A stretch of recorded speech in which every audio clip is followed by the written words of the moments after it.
De veiligheidsbril, eerdopjes en beschermende kleren liggen klaar. Maar de auto's van Verlini hier nog in de achterholen binnen politie en brandwacht extra scherp. Hulpverleners waren bekogelen met stenen en bierflesjes en overal weer brandjes. Dat verleden jaar hebben wij dus geweld meemaken zien dus. Ja, we zijn echt al even vrijwilliger. Ik heb gewoon een baan. En ja, op laatst, als je al heel die bekogelen wordt of wat ik maar en het wordt jou in het paard zetten. Ja, dan mag je je afvragen van ja, is het nou würdig? Hè? Want wij willen ook gewoon veiligheidswerk doen. Wij willen ook wel niet hoe staan. Zo. We hebben best wel een hoop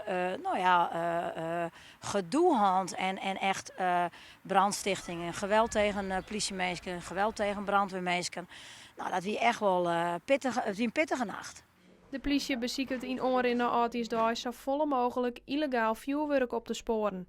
Ze binnen actief in het dorpen om te zien wat er libbert. Dus vooral de wijkagenten, jaren van wat er gebeurt. Op Sigie naar karren vol mooi spul wat in de fik kan. Dat proberen we dan samen met de gemeente van de Diek te krijgen. Zodat we echt tijdens oud en nij net een volle rotzooi op de straat hebben. Nou, we hebben een fjouwertal plekken in de gemeente hebben wij materiaal klaarstaan. Dus als er een oproep komt, dan kunnen we vrij snel ter plaatse komen. En dat iedereen dat we snel oproepen kennen en dat we ze verder kennen. De kans is groot als toch met geweld in aanraking komt of vuurwerk gooien of wat ik maar. Dus ja, door die eigen veiligheid is toch het belangrijkste. De oproep van de helpdiensten is duidelijk. Probeer je wel als dorp zijnde een kwander in gereel te houden. Want we moeten het maar een kwander doen. En we kunnen net beginnen de vrijwilligers of de politie te bekogelen. Want we willen je hulpverleners. En als er volgende week wat gebeurt, dan sturen we er echt bij. En dat moet je altijd door in je achterholen houden.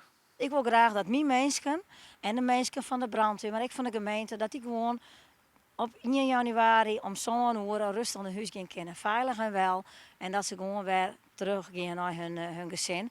Dus mensen beloven van uw hulpverleners al.